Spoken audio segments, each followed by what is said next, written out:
that when you do something like this, you're taking the nice circular shape and you're squishing it into a more ovular shape.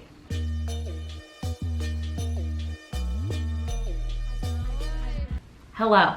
Hi guys, welcome back. My name is Nisha and this is my channel, and I'm gonna show you the tips I have learned as a lowly nobody on how to do my hair. Now, I'm not a hairstylist, but I know that this is what I do to get my preferred look. I like a kind of undone hair, and it's mostly the way I use a curling iron. I've seen a lot of tutorials kind of talk about how to use a curling iron in order to get this look, but I'm gonna describe to you why everyone is kind of using their curling iron like this. Now, if you see, preview. The curling iron is circular shaped. Now I'm doing this in the beginning of the video so you can click out if you want afterwards, because I don't know how entertaining it is going to be watching me curl my hair, but here we go.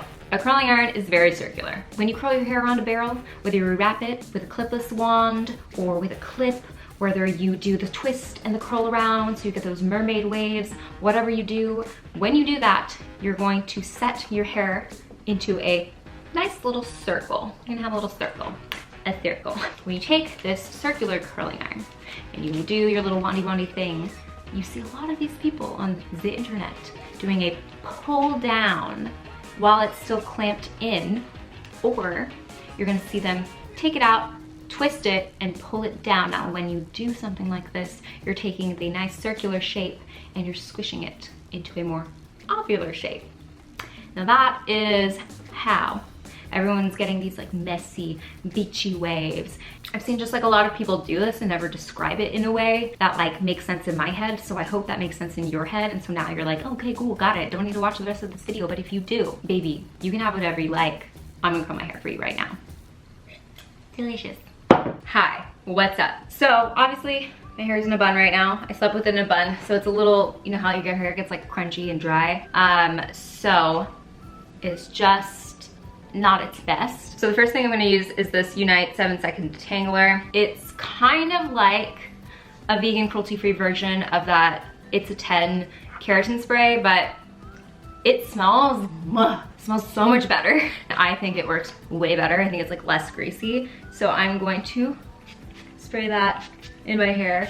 It does protect the hair a little bit. I'm gonna go get a mirror. What the flip am I doing? I'm trying to do this in the viewfinder like an idiot. Let's begin. Sprayed, prepped my hair. Love this hairbrush. This is the wet brush. I really like that it doesn't have that like plastic rubbery thing. I love to brush my hair while wet and when I'm putting conditioner in, and it's nice because the water doesn't get trapped in it so you can keep it in your shower. Great brush, 10 out of 10, recommend. I prepped my hair. Let me tell you about my curling iron. This is the curling iron I use. I've tried so many curling irons. I've tried all the ones the beauty bloggers tout and love. This is from Amazon and it's awesome. It makes my hair super shiny. It is the perfect size for my hair texture. I love it so much, and what I like the most about it is that it has an adjustable temperature. This one does get pretty hot. I would prefer it to get a little less hot unless you have a very coarse hair or a very coarse curl, like curls at the root. You don't need to put as much heat on your hair. It really does damage your hair, and I'm not about that life. I'll link that down below if you want to check it out. But now this is the same way I've curled my hair since I had a shoulder length bob. I just like a very natural, I just like a kind of undone wave looking, but I don't want like a crimped wave look. You can really do this with any curling iron. You don't need to run out and get this one. I like to start my curls at least 2 inches down. I feel like if it's up a little too high, it looks like I'm trying a little too hard. Except for these front little Legolas hair pieces, I like to start as close as possible just because they do tend to fall out faster. But then I unwind the curl and I pull it down and I flatten out the end. So I get, if you can see, I have a little curl and a flat piece here, and we're just gonna leave her alone. Gonna let her cool. So hair forms its shape when it cools. If you can see, a curling wand is very circular. It's like this. By pulling the wand as you take it out, or by pulling the curl when it cools, you are flattening it to a ovular shape. So your curl goes from looking like this to this. And that is what that like beachy, cool, kind of done second day hair on the first day look looks like. Now, I'm gonna do it up here so you can see what I'm talking about. I like to flatten out the tops first. I like things curling away from my hair. So does everyone else in the world. Don't need to tell you that, I feel like, but if you're new to curling hair. So I'm gonna curl all the way down to the end. With the clamp, unwind and pull straight down. Now see, there's some little layers that escaped. I will get those while they're cooling and just take them, I twist, and I pull. And just let them cool for a little bit. Just let them do their thing. And then, see they're not as curly? Now, if it kicks out a little too much like that, I will go back in and I will just run the curling iron up and down it on both sides. And then we got it going. So I'm gonna do the same thing again. I flatten the top. Now I wouldn't normally have to do this, but I did wear my hair in a top high bun while I slept, so I got a really weird dent going on. And while it may not be noticeable on camera, at the end of it, it will make my head look a little too like round and a little too eggish. So I'm doing it now so that the hair lies flatter and goes all the same way. Now again, I'm gonna start right at my cheekbone, curling away from the face, like everyone says in every tutorial ever made. And I only hold it for a couple seconds. If you've curled your hair before, you know how long to hold it so your hair doesn't burn off. So I unravel and then I twist to get a tighter curl and I pull out. And you just get like these wispy, like amazing curls that when you brush them out, they just look like textural and I love them. I know most people recommend curling in alternating directions once you get past the hair in front of your ear. I don't like that look. I'm gonna be honest, it stresses me out. I like everything to go one way until the middle part of my head and then I switch. But you do you. I curled this whole side going one way and I did not brush out the curls. In fact, I twirled them a little tighter and let them cool. I'm gonna get rid of those bibis. And if you can see, I have some short face framing layers. I'm going to start off by sectioning out very thin pieces. I don't want them to clump together, but I also want them to all go the same way. So I'm gonna flatten this one out almost all the way. And because I want to have that nice like cheek hitting thing, I'm gonna start out very low. And I'm gonna turn it. Because it's so short, I can't really do much with it. And then you get a very nice, pretty curl. I like to have this sit and frame my face and come out a little bit. So the way I take these little face framing pieces, I take it with this side up and I like to pull it forward.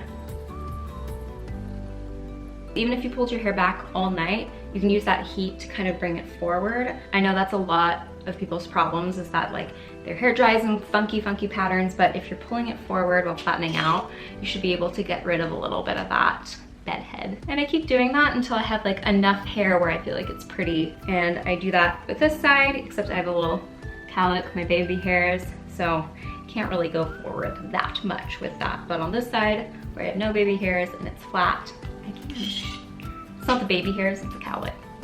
Just wanted to make that clear. I just wanted to talk about my baby hairs. So once I get to my cheek, I stop flattening it out. I do a little curl. I can't do it much, so I twist and I pull. And now I look so cute. Okay, I've done my whole head. I'm gonna go and section out piece by piece. I pinch and then I comb.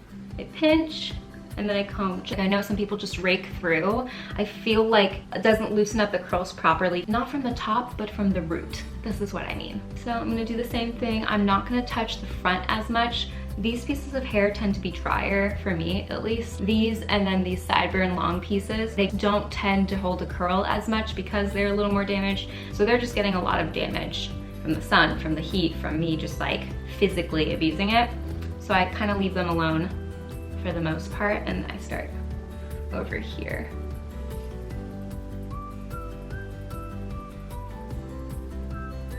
You can see the hair has like a texture to it, but it's not curly. So I'm gonna use a volumizer. The Powder Puff from Kevin Murphy is a volumizing powder. It's kind of like a dry shampoo, but not a dry shampoo. And it just adds some grip when you're smoothing down the shaft of the hair. It gets very smooth and slippery. Sometimes it can tend to clump together. It can tend to lose volume. It can tend to feel very flat on top. I'm gonna cut off the top of my head for a second. Don't be alarmed. So I'm gonna take this and I'm going to put it on the parts that I feel like are gonna start turning into one big curl. You probably don't have this problem if you are alternating your curls, but I just like this look. I don't have to justify myself to you, okay? So then you're just going to massage it in, how much fuller that size is. I'm gonna do it to this one too. And if you can see how fluffy that is. So I'm gonna do that all around my head in little parts, and it just makes your hair like have some grip to it, and then I'll go in and do the crown of my head in a second. I like to do it on the most voluminous part of the curl. So right here, I like to put it right there instead of in between these parts, because I just feel like that's a waste of time. I want there to be a lot of oomph. And you can already see this side is getting so much more voluminous than this one, which is like flat. But you can really, once work it in, and it changes the feel of your hair. Like your hair feels grippy, but not sticky and dry. And I really like it. I love the way my hair feels when I put this stuff in.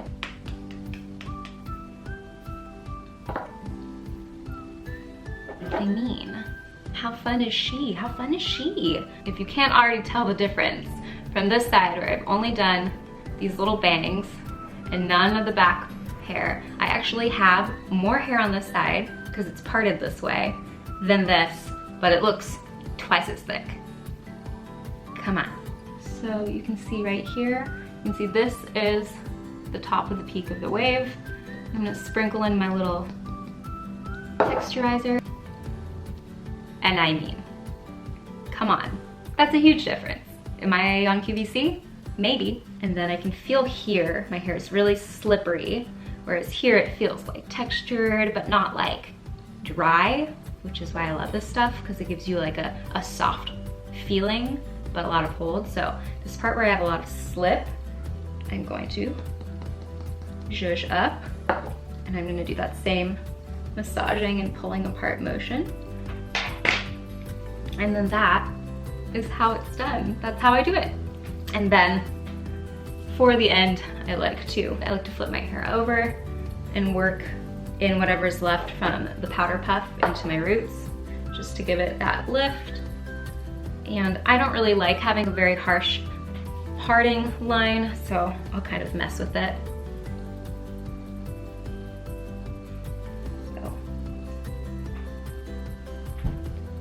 And that's how I do my hair. I did it. Whatever you want, I do for you. And I'll see you next time in a new video. Bye. What do you eat? What about me? What about protein? What about cheese?